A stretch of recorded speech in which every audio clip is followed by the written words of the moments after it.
कार्तिक महात्म 19वां अध्याय। राजा पृथु ने कहा, हे देव ऋषि, अब आप यह कहिए कि भगवान विष्णु ने वहां जाकर क्या किया तथा जलंधर की पत्नी का पतिव्रत कैसे भ्रष्ट हुआ। नारद जी बोले, जलंधर के नगर में जाकर भगवान विष्णु ने उसकी पतिव्रता स्त्री वृंदा को पतिव्रत भंग करने का विचार किया। वह उसके नगर में एक उद्यान में जाकर ठहर गए और रात में उसको स्वप्न दिया। वह उनकी माया और अद्भुत कार्य पद्धति थी।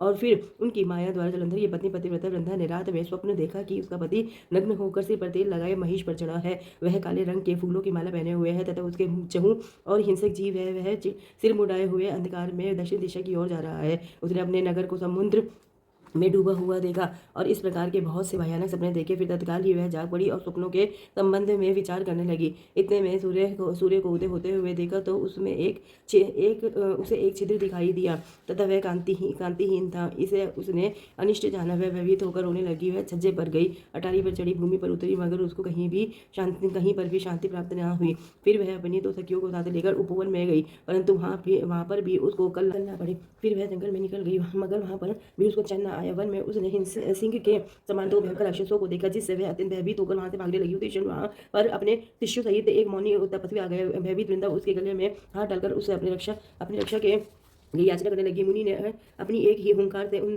दोनों राक्षसों को वहां से भगा दिया। वृंदा को आश्चर्य हुआ। वह भय से मुक्त होकर मुनिनाथ को हाथ जोड़कर प्रणाम करने लगी और कृतज्ञता का ज्ञापन किया। फिर उसने मुनि से अपने युद्धरत पति के संबंध में उसकी कुशल क्षेम का प्रश्न किया। मुनि ने मौन होकर आगे पीछे देखकर कुछ कहना ही चाहा कि उसी समय दो वानर मुनि के समक्ष आकर हाथ जोड़कर खड़े हो गए और ज्यों ही मुनि ने भृगुटी संकेत किया त्यों ही वह उड़कर आकाश में चले गए। फिर जलंधर का सिर वधर लेकर मुनि के पास आ गए। तब वृंदा अपने पति को मृत हुआ जानकर मूर्छित होकर पृथ्वी पर गिर पड़ी और अनेक प्रकार के वचन कहकर दारुण विलाप करने लगी। पश्चात उसने उस मुनि से कहा, हे कृपानिधि, आप मेरे पति को जीवित कर दीजिए। पतिव्रता परायण देते पत्नी अपने ऐसा ही कहकर दुख के श्वासों को छोड़ती हुई मुनीश्वर के चरणों में गिर पड़ी और मुनीश्वर ने कहा, वह शिव जी द्वारा युद्ध में मारा गया है, अतः जीवित नहीं हो सकता, क्योंकि जिसे भगवान शंकर मार देते हैं वह कदापि जीवित नहीं हो सकता। परंतु शरणागत की रक्षा सनातन धर्म है, अतः मैं कृपा कर इसे जलाई देता हूँ। नारद जी कहते हैं कि वह मुनि साक्षात विष्णु ही थे, जिन्होंने की यह सब माया फैला रखी थी। वह वृंदा के पति को जीवित करके अंतर ध्यान हो गए। जलंधर ने उठकर वृंदा को आलिंगन किया और उसका मुख चूमा। वृंदा भी पति को जीवित हुआ देखकर अत्यंत हर्षित हुई और जब अब तक हुई सब बातों को स्वप्न समझा। पश्चात वृंदा सकाम बहुत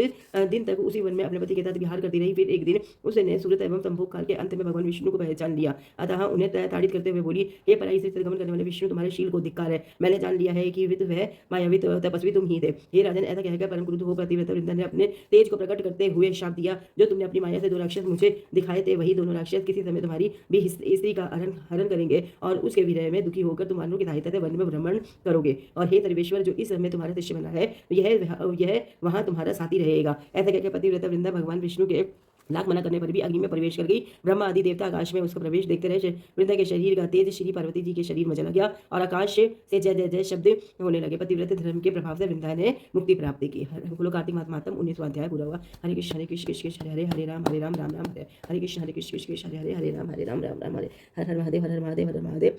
श्री शिवाय नमस्तुभ्यं श्री शिवाय नमस्तुभ्यं श्री शिवाय नमस्तुभ्यं।